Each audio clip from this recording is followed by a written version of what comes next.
Hello friend, नमस्कार। स्वागत है आपका एक बार फिर से राठौर इंग्लिश क्लासेस में। फ्रेंड्स, आज का हमारा टॉपिक एक एज ए जिसे विलियम हैजलिट इनके द्वारा लिखा गया है और इसका टाइटल है ऑन गोइंग अ जर्नी, एक यात्रा पर जाना। ये जो तस्वीर आप देख रहे हैं फ्रेंड, ये हमारे आज के राइटर हैं जिनका नाम है विलियम हैजलिट। ये एज ए थोड़ा सा लंबा है, तो देर ना करते हुए आइए शुरुआत करते हैं, सीधा हमारे टॉपिक पे आते हैं, on going a journey. Friend, जैसा कि मैंने आपको पिछले वीडियो में भी बताया था कि कुछ स्टूडेंट ने ये बोला है कि हमको ट्रांसलेशन में बहुत प्रॉब्लम आ रही है। तो आपकी सुविधा को ध्यान में रखते हुए मैंने इसकी जो लाइंस है इनको कोशिश की है थोड़ा सा हिंदी में ट्रांसलेट करके, और यहाँ स्क्रीन पे भी आपको दिखाई देगा। इससे आपको इस तरह की चीजों को समझने में थोड़ी सुविधा भी होगी और आप खुद भी सीख पाएंगे कि ट्रांसलेशन कैसे किया जाता है। तो आइए इन पंक्तियों को देखते हैं। One of the pleasantest things in the world is going on a journey, but I like to go by myself. I can enjoy society in a room, but out of doors nature is company enough for me. I am then never less alone than when alone. अब इन पंक्तियों का हालांकि मुझे नहीं लगता कि कोई बहुत ज्यादा कठिन है, फिर भी मैंने हिंदी में आपकी सुविधा के लिए इनको लिख दिया। तो शुरुआत हो रही है फ्रेंड ऐसे की जिसमें कवि कह रहे हैं कि दुनिया की सबसे सुखद चीजों में से एक है किसी यात्रा पर जाना, लेकिन मैं अकेले जाना पसंद करता हूं। देखिए, गो बाय माई सेल्फ, इसका मतलब है अकेले जाना। मैं कमरे के भीतर भी जो है आनंद ले सकता हूं इस समाज का, लेकिन जब घर से बाहर होता हूं तो प्रकृति मेरे लिए पर्याप्त है, और तब मैं अकेला होकर भी कभी अकेला महसूस नहीं करता। The fields his study, nature was his book. खेत उसके अध्ययन की जगह थे और प्रकृति उसकी पुस्तक। I can not see the wheat of walking and talking at the same time. When I am in the country, I wish to vegetate like the country. I am not for criticizing hedge rows and black cattle. I go out of town in order to forget the town and all that is in it. अब यहाँ प्रकृति की बात कर रहे हैं friend William Hazlitt. वो कहते हैं कि जो खेत है वो एक अध्ययन की तरह थे, प्रकृति जो है उसकी पुस्तक के समान थी, और मैं एक ही समय में चलने और बात करने की समझदारी जो है मुझे पसंद नहीं आती। और जब मैं ग्रामीण इलाके में होता हूँ, देखिए कंट्री का अर्थ जो है ग्रामीण भी निकलता है, और जब मैं ग्रामीण इलाके में होता हूँ तो मैं उसी माहौल में ढल जाना चाहता हूँ। I wish to vegetate like the country. मैं चाहता हूँ कि मैं भी ग्रामीण हो जाऊं। मैं वहां झाड़ियों और काले मवेशियों, देखिए hedgerows and black cattle, मैं वहां झाड़ियों और काले मवेशियों की आलोचना करने के लिए नहीं जाता हूँ। मैं शहर और उसकी हर चीज को भूलने के लिए शहर से बाहर निकलता हूँ। I go out of town in order to forget the town and all that is in it. There are those who for this purpose go to watering places and carrying the metropolis with them. I like more elbow room and fewer encumbrances. I like solitude when I give myself up to it for the sake of solitude. Nor do I ask for. अब यहाँ कवि कह रहे हैं कि कुछ लोग ऐसे भी है जो इसी उद्देश्य के लिए पर्यटन स्थलों पर जाते हैं, वाटरिंग प्लेस, जिसे जहाँ पे पानी वगैरह होता है, पानी के खेल होते हैं। तो कुछ लोग ऐसे होते हैं कि जो पर्यटन स्थलों पर इसी उद्देश्य के लिए जाते हैं जहाँ पानी होता है, वाटरिंग प्लेसेस पे, और अपने साथ पूरी एक शहर की मानसिकता को भी लेकर के जाते हैं। जबकि मुझे ज्यादा खुली जगह और कम बाधाएं पसंद है। मैं एकांत के लिए एकांत को पसंद करता हूँ। जब मैं खुद को पूरी तरह उसके हवाले कर देता हूं, और मैं अपने एकांतवास में ऐसा कोई दोस्त नहीं चाहता जिसके कान में मैं फुसफुसा सकूं कि एकांत कितना मधुर है ना। अ friend in my retreat whom I may whisper solitude is sweet. अब ये बात वो इसलिए कह रहे हैं कि एकांत का मतलब है कि जब कोई भी नहीं हो, तो अगर दोस्त साथ में है तो फिर कैसा एकांत। तो मैं ये पसंद नहीं करता कि एकांत में भी मेरा कोई दोस्त हो और उसके कान में मैं ये बात कहूं कि कितना मधुर है ये सॉलिट्यूड, एकांत। The soul of a journey is liberty, perfect liberty to think, feel, do just as one pleases. We go on a journey chiefly to be free of all impediments and of all inconveniences, to leave ourselves behind. अब यहाँ पे का ये जो writer है कह रहे हैं फ्रेंड की यात्रा की आत्मा जो है ये स्वतंत्रता है, पूर्ण स्वतंत्रता। जब हम अपनी इच्छानुसार सोचने, महसूस करने और कार्य करने के लिए स्वतंत्र होते हैं, हम मुख्य रूप से सभी बाधाओं और असुविधाओं से मुक्त होने के लिए यात्रा पर जाते हैं और खुद को पीछे छोड़ने के लिए। Much more to get rid of others, it is because I want a little breathing space to muse on in different matters where contemplation. तो यहाँ पे राइटर कह रहा है कि हम मुख्य रूप से सभी बाधाओं और असुविधाओं से मुक्त होने के लिए यात्रा पर जाते हैं, खुद को पीछे छोड़ने के लिए और उससे भी कहीं अधिक दूसरों से छुटकारा पाने के लिए। और ऐसा इसलिए क्योंकि मैं सामान्य मामलों पर विचार करने के लिए थोड़ा सा ब्रीदिंग स्पेस चाहता हूं, यानी थोड़ी सी सांस लेने की जगह चाहता हूं जहां मेरे को कोई डिस्टर्ब करने वाला ना हो। वेयर कंटेम्पलेशन में plum her feathers and let grow her wings, that in the various bustle of resort were all too ruffled and sometimes impaired. जहां पर चिंतन जो है अपने पंखों को संवार सके और उन्हें बढ़ने दे, जो सैर सपाटों की विभिन्न हलचलों में पूरी तरह से बिखर गए थे और कभी कभी कमजोर भी हो गए थे। That I absent myself from the town for a while without feeling at a loss the moment I am left by myself, instead of a friend in a post chaise or in a tilbury to exchange good things with. अब यहाँ पे writer कह रहे हैं कि यही कारण है कि कुछ समय के लिए मैं खुद को शहर से दूर कर लेता हूँ और अकेले रह जाने पर भी किसी कमी का अनुभव नहीं करता। एक पुरानी डाक गाड़ी देखिए, पोस्ट चेज यानी डाक गाड़ी जो डाक लेके जाती, या छोटी गाड़ी है ना, टिलबरी में बैठे किसी मित्र के साथ अच्छी बातें साझा करने और फिर से उन्हीं घिसे पिटे विषयों को दोहराने की बजाय एक बार के लिए मुझे इस तरह की धृष्टता से विराम मिल जाए ना। देखिए, instead of a friend in a post chaise और in a tilbury to exchange good things with and vary the same stale topics over again. For once let me have a truce with impertinence. Give me the clear blue sky over my head and the green turf beneath my feet, a winding road before me and a 3 hours march to dinner.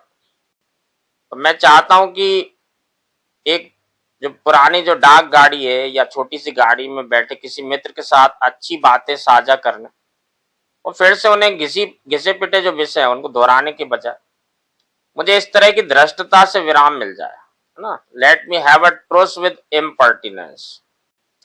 बस मेरे ऊपर एक साफ सा नीला सा आसमान हो, पैरों के नीचे हरी घास हो और सामने घुमावदार सड़क और रात के खाने से पहले 3 घंटे की पैदल सैर, 3 hours march to dinner, and then to thinking it is hard if I cannot start some game on these lone heaths.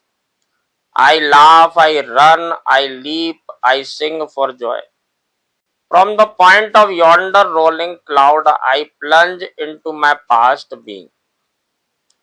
और फिर सोचने में मगन हो जाना, ये तो बड़ी मुश्किल बात होगी अगर मैं इन सुनसान मैदानों में अपने मन का कोई खेल ना शुरू कर सकूं।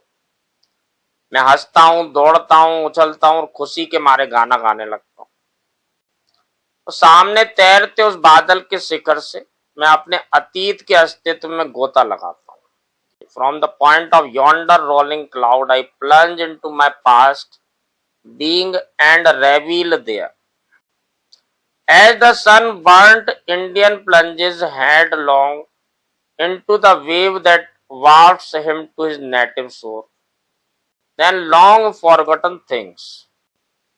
सामने तैरते हुए उस बादल के शिखर से मैं अपने अस्तित्व में, अतीत के अस्तित्व में गोता लगाता हूं और वहां उसी तरह से आनंदित होता हूं जैसे धूप से झुलसा हुआ कोई भारतीय उस लहर में सिर के बल कूद पड़ता जो उसे उसके पैतृक तट की ओर ले जाती है ना, नेटिव शोर, देखिए उसके मूल तट पर लेकर के जाती है।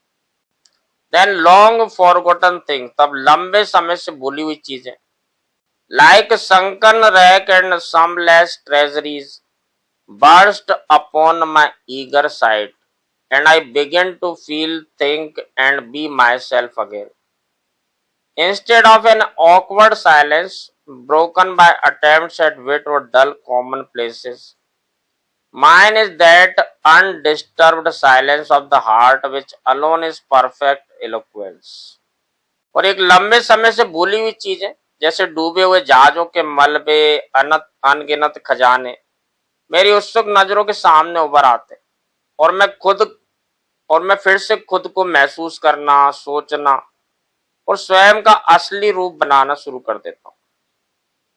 Instead of an awkward silence, यानी चतुराई दिखाने की कोशिशों या उबाऊ साधारण बातों से टूटने वाली उस अजीब खामोशी के बजाय, instead of an awkward silence broken by attempts at wit or dull commonplaces, मेरे पास हृदय की वो निर्बाध शांति होती है। Mine is that undisturbed silence of the heart, मेरे पास हृदय की वो निर्बाध शांति होती है जो अपने आप में एक पूर्ण अभिव्यक्ति है। No one like puns alliterations, antithesis, argument and analysis better than I do, but I sometimes had rather be without them. Leave, oh leave me to my repose. अब वो यहाँ कह रहा है कि शब्दों के जो खेल होते हैं, जैसे पंस कहा जाता है ना, एलिटरेशन यानी जैसे अनुप्रास कहा जाता है, एंटीथीसिस यानी विरोधाभास, आर्गुमेंट तर्क और एनालिसिस यानी विश्लेषण, मुझसे बेहतर इन्हें कोई पसंद नहीं करता, लेकिन कभी कभी मैं इनके बिना ही रहना चाहता हूँ। छोड़ दो ओ मुझे मेरे सुकून के लिए छोड़ दो। इस वक्त मेरे हाथ में कुछ और काम है जो शायद आपको व्यर्थ लगे। I have just now other business in hand which would seem idle to you. मेरे हाथ में कुछ और काम है जो आपको शायद व्यर्थ लगे। But is with me very stuff of the conscience. लेकिन मेरे लिए वे अंतरात्मा की असली पूंजी है। Is not this wild rose sweet without a comment? क्या ये जंगली गुलाब बिना किसी टिप्पणी के भी मधुर नहीं है? Does this daisy leap to my heart set in its coat of emerald? क्या ये पन्ना जैसी घास में जड़ी हुई ये जो डेजी है ये मेरे दिल को नहीं छूती है? आइए आगे देखते हैं friend. Yet if I were to explain to you the circumstance that has so endeared it to me, you would only smile. Had I not better than keep it to myself and let it serve me to brood over from here to yonder craggy point?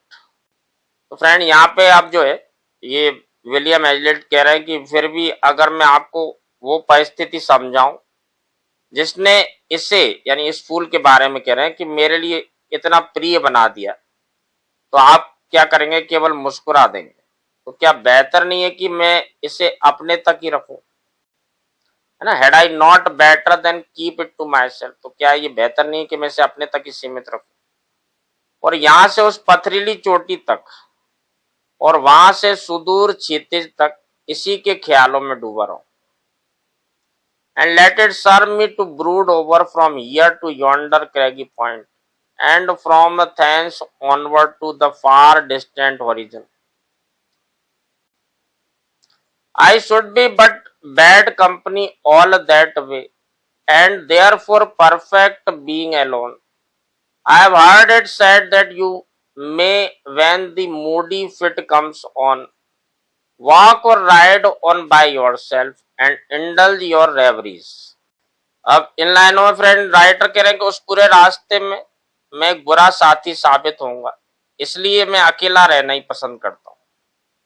और मैंने सुना है कि लोग कहते हैं कि जब मन जो है उदास या विचार मग्न हो तो आप अकेले चल सकते हैं या सवारी कर सकते हैं और अपनी कल्पनाओं में खो सकते हैं। देखिए, इंडल्ज योर रेवरीज, ना, रेवरी यानी दिवा स्वप्न, दिन में जो सपना देखते हैं उसे कहते हैं reverie. But this looks like a breach of manners, a neglect of others, and you are thinking all the time that you ought to rejoin your party. लेकिन ये शिष्टाचार के उल्लंघन के जैसा लगता है और ऐसा लगता है कि जैसे दूसरों की उपेक्षा की जा रही, आप दूसरों को नेग्लेक्ट कर रहे हैं और आप पूरे समय यही सोचते रहते हैं कि आपको अपने समूह के पास वापस लौट जाना चाहिए। Out upon such half-faced fellowship, say I like to be either entirely to myself or entirely at the disposal of others. अब यहाँ पे राइटर कह रहे हैं कि मैं तो ये मानता हूं कि ऐसी अधूरी संगति जो है ये खराब है, इस पे धिक्कार है। अब मुझे या तो पूरी तरह से अकेला रहना पसंद है या मैं पूरी तरह से दूसरों के साथ ही रहना चाहता हूँ। टू टॉक और to be silent, to walk और sit still, to be sociable और solitary. I was pleased with an observation of Mr. Cobbett that he thought it a bad French custom to drink our wine with our meals and that an Englishman ought to do only one thing at a time. यहाँ पे writer ये कह रहे हैं कि मैं दो में से कोई एक काम ही करना ज्यादा पसंद करता हूँ। या तो मैं किसी के साथ रहूंगा तो फिर पूरी तरह से उसके लिए उपलब्ध रहूंगा, उससे बात करना, है ना, और उसके साथ निभाना, या फिर मैं पूरी तरह से अकेले ही रहना चाहता हूं, बात करना या शांत रहना, है ना, चलना या स्थिर बैठना, सामाजिक होना या फिर एकांतवासी होना, इनमें से कोई एक चीज ही करना मुझे पसंद है। यहां पर वो कहते हैं कि मुझे मिस्टर कॉबेट की ये बात बहुत पसंद आई कि भोजन के साथ शराब पीना एक बुरी फ्रांसीसी प्रथा है, जबकि अंग्रेज जो क्या करते हैं वो एक समय में एक ही काम करते हैं, या तो वो भोजन करते हैं या शराब पीते हैं। तो दोनों काम एक साथ करना है ये मुझे पसंद नहीं है। So I cannot talk and think और indulge in melancholy musing and lively conversation by fits and starts. Let me have a companion of my way, says Stern, were it but to remark how the shadows lengthen as the sun declines. अब यहाँ पे writer कह रहे हैं कि इसलिए मैं एक साथ बात करना और सोचना ये एक साथ नहीं कर सकता, ना ही मैं रुक रुक कर कोई उदासी भरा चिंतन कर सकता हूँ और ना ही मैं रुक रुक कर उदासी भरे चिंतन और जीवंत बातचीत में तालमेल बिठा सकता हूँ। अब यहाँ वो एक और व्यक्ति की बात कर रहे हैं फ्रेंड की स्टर्न कहते हैं कि मेरे रास्ते में कोई साथी हो, भले ये कहने के लिए कि देखो सूरज ढलने के साथ परछाइयां कैसी लंबी हो रही हैं। यह बात खूबसूरती से कही गई है, लेकिन मेरी राय में विचारों का यह निरंतर आदान प्रदान मन पर पड़ने वाली चीजों के स्वाभाविक प्रभाव में बाधा डालता है और उस भावना को ठेस भी पहुंचाता है। If you only hint what you feel in a kind of dumb show, it is insipid. If you have to explain it, it is making a toil of pleasure. यहाँ पे राइटर कह रहे हैं यदि आप अपनी भावनाओं को केवल इशारों में व्यक्त करते हैं तो ये नीरस सा लगता है ना, it is insipid. If you have to explain it, यदि आपको इसकी व्याख्या करना पड़े तो ये आनंद को परिश्रम में बदलने जैसा है। It is making a toil of a pleasure. You can not read the book of nature without being perpetually put to the trouble of translating it for the benefit of others. अब आपको यदि दूसरों के लाभ के लिए उसके अनुवाद करने की मशक्कत करे बिना आप किसी प्रकृति की पुस्तक को नहीं पढ़ सकते। You cannot read the book of nature without being perpetually put to the trouble of translating it for the benefit of others. अब आप दूसरों के लाभ के लिए उसका अनुवाद करने की मशक्कत किए बिना प्रकृति की किसी पुस्तक को नहीं पढ़ सकते। I am for this synthetical method on a journey in preference to the analytical. I am content to lay in stock of ideas then, and to examine and anatomize them afterwards. अब यहाँ writer कह रहे हैं कि मैं यात्रा के दौरान, है ना, एनालिटिकल यानी विश्लेषण की बजाय संश्लेषण सिंथेटिकल की विधि को ज्यादा प्राथमिकता देता हूं।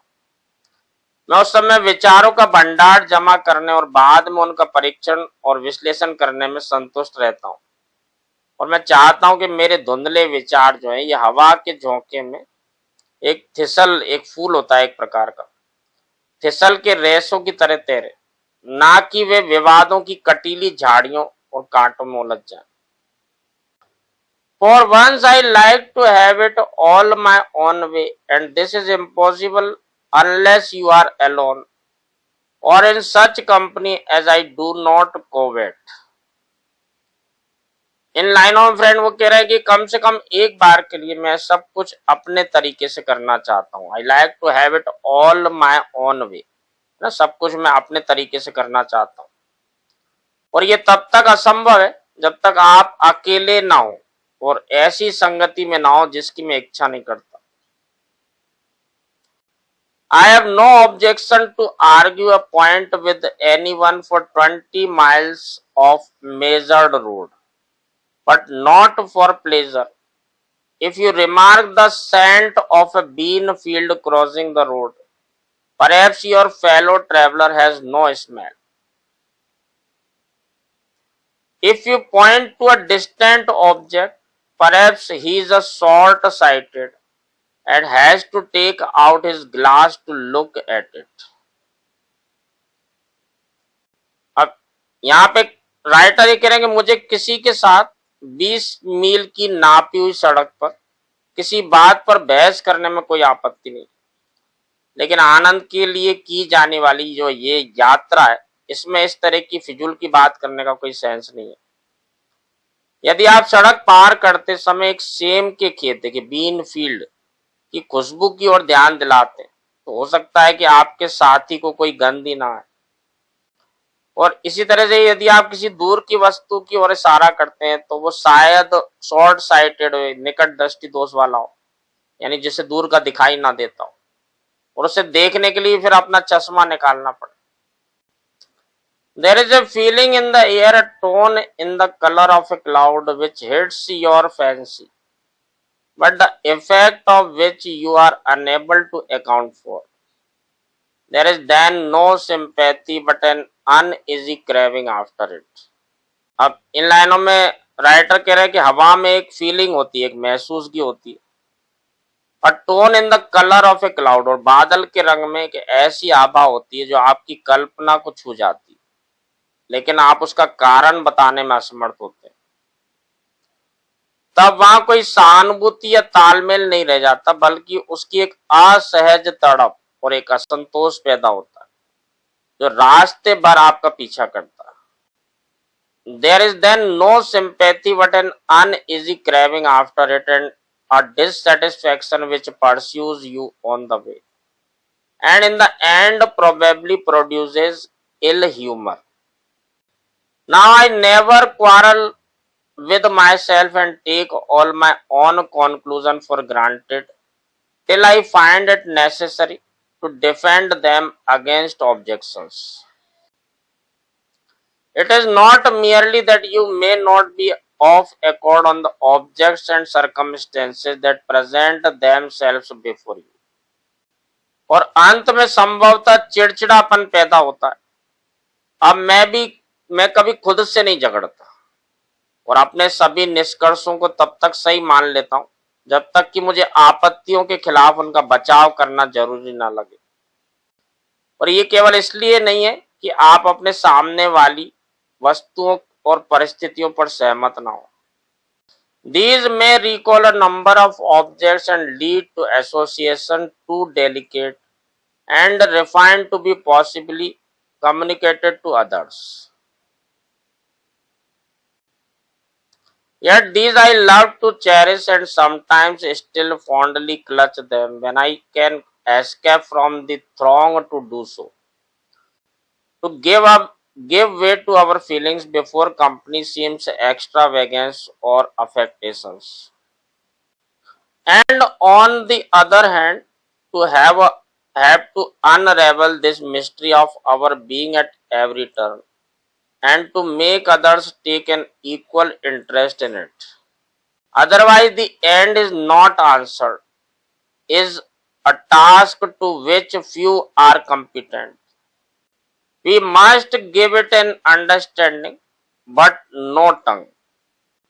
अब इन लाइनों में फ्रेंड राइटर कह रहे हैं कि ये चीजें कुछ अन्य वस्तुओं की याद दिला सकती हैं और ऐसे सूक्ष्म और परिष्कृत जुड़ाव एसोसिएशंस बना सकती हैं जिन्हें दूसरों को समझा पाना संभव नहीं। फिर भी मैं इन्हें संजो कर रखना पसंद करता हूँ और कभी कभी जब मैं भीड़ से बच निकलता हूँ तो इन्हें बड़े चाव से थाम लेता हूँ। दूसरों के सामने अपनी भावनाओं को इस तरह बहने देना फिजूल खर्ची या दिखावे जैसा लगता। दूसरी ओर हर मोड़ पर अपने अस्तित्व के इस रहस्य को सुलझाना और दूसरों को इसमें उतनी ही रुचि लेने पर मजबूर करना, यानी कि जब तक उद्देश्य पूरा नहीं होता है, एक ऐसा कार्य है जिसमें बहुत कम लोग सक्षम हैं। हमें इसे समझ तो देनी चाहिए पर जबान नहीं। My old friend Coleridge, however, could do both. He could go on in the most delightful explanatory way over hill and dale a summer's day, and convert a landscape into a didactic poem or Pindaric ode. He talked far above singing. If I could so clothe my ideas in sounding and flowing words, I might perhaps wish to have someone with me to admire the swelling theme. अब इन लाइनों में friend William Elliott कह रहे हैं कि मेरे पुराने मित्र सी Coleridge ये दोनों काम एक साथ कर सकते थे। वे गर्मियों के पूरे दिन पहाड़ों और घाटियों के बीच सबसे आनंदमय और व्याख्यात्मक तरीके से चलते रह सकते थे और एक परिदृश्य को उपदेशात्मक कविता या पिंडारिक ओड है ना, पिंडारिक ओड एक प्रकार का जो है एक स्त्रोत होते हैं जैसे, इनमें बदल सकते थे। उनकी बातें गायन से कहीं ऊपर थी। He talked far above singing. अगर मैं भी अपने विचारों को ऐसे गूंजते और बहते हुए शब्दों में पिरो सकता तो शायद मैं भी ये चाहता कि कोई मेरे साथ हो जो इस बढ़ते हुए विषय की प्रशंसा करे। Or I could be more content were it possible for me still to hear his echoing voice in the woods of all Foxdale. They had that fine madness in them which our first poets had, and if they could have been caught by some rare instrument, would have breathed such strength as the following. अब यहाँ पे writer कह रहे या फिर मैं और भी अधिक संतुष्ट होता यदि मेरे लिए ऑल फॉक्सडेन के जंगलों में उनकी गूंजती आवाज को फिर से सुनना संभव होता। उनमें वह फाइन मैडनेस देखिए दिव्य पागलपन था जो हमारे शुरुआती कवियों में हुआ करता था। यदि उन्हें किसी दुर्लभ वाद्य यंत्र द्वारा पकड़ा जा सकता तो वे कुछ ऐसी स्वर लहरियां बिखेरते। अब ये कुछ पंक्तियां हैं फ्रेंड जो जॉन फ्लेचर का एक नाटक है जिसका नाम है द फेथफुल शेफर्डेस, है ना, इससे ये पंक्तियां ली गई हैं जो इन्होंने विलियम हैजलिट जी ने यहाँ पे यूज किया। Here be woods as green as any air, likewise as fresh and sweet, as when smooth Gyphrus plays on the fleet face of the curled streams, with flowers as many as the young spring gives and as choice as any. Here be all new delights, cool streams and wells. अब इन पंक्तियों का अर्थ है friend कि यहाँ के जंगल उतने ही हरे हैं जितने कोई और हो सकते हैं। यहाँ की हवा उतनी ताजी और मीठी है जैसे कि मंद समीर जेफायरस की चंचल धाराओं की होती। लहरों के साथ खेल रहा हूं जहां उतने ही फूल हैं जितने की बसंत ऋतु देती है, और उतने ही सुंदर भी। यहाँ हर और नए आनंद हैं, शीतल जल धाराएं और कुएं हैं।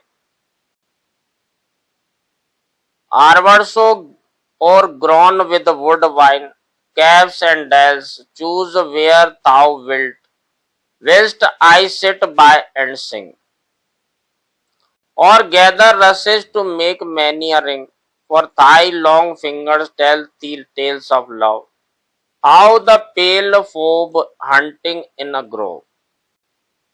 अब इन पंक्तियों का अर्थ है फ्रेंड कि आर्बर्स और ग्राउंड यानी मधुल मालती की लताओं से घिरे मंडप है ना, गुफाएं और तंग घाटियां है ना, वुड बाइन कैव्स एंड डेल्स, डेल यानी घाटियां, जहां तुम्हारा मन करे वहां चुनो, जबकि मैं पास बैठकर गाता हूं, या तुम्हारी लंबी उंगलियों के लिए अंगूठियां बनाने के लिए घास फूस इकट्ठा करता हूं, और तुम्हें प्यार की कहानियां सुनाता हूं कि कैसे उस पीली चांदनी फोबे है ना, पीली चांदनी ने उपवन में शिकार करते हुए first saw the boy Endymion from whose eyes she took eternal fire that never dies, how she conveyed him softly in a sleep, his temples bound with poppy to the steep head of the old Latmos where she stoops each night, gliding the mountain with her brother's light, to kiss her sweetest. इन लाइनों का अर्थ है सबसे पहले उस बालक Endymion को देखा था जिसकी आंखों से उसने ऐसी शाश्वत अग्नि ले ली जो कभी नहीं बुझती। कैसे उसने धीरे से नींद के आगोश में ले लिया और उसकी कनपट्टी पर अफीम के फूल बांधे, उसकी कनपट्टी पर अफीम के फूल बांधे। देखिए his temples bound with Poppy, और उस पुराने लाटमोस की खड़ी ढाल पर ले गई जहां वह हर रात झुकती है, पहाड़ को अपने भाई सूर्य के प्रकाश से चमकाती ताकि वह अपने सबसे प्रिय को चूम सके। ये पंक्तियां फ्रेंड फ्लेचर्स फेथफुल शेफर्डेस है ना, इससे ली गई। यहाँ पे कुछ कुछ जो नाम आए फ्रेंड उनको देखते हैं। जेफायरस जो है ये यूनानी पौराणिक कथाओं में पश्चिम की सुखद हवा के देवता को कहा जाता है। फोबे ये चंद्रमा की देवी को कहा जाता है। एंडीमियन एक सुंदर चरवाहा था जिससे चंद्रमा की देवी जो है प्रेम करती थी। और जो लाटमोस है ये वो पर्वत है जहाँ कथा के अनुसार एंडीमियन सोया करता था। ये यूनानी पौराणिक कथाओं से ये चीजें ली गई।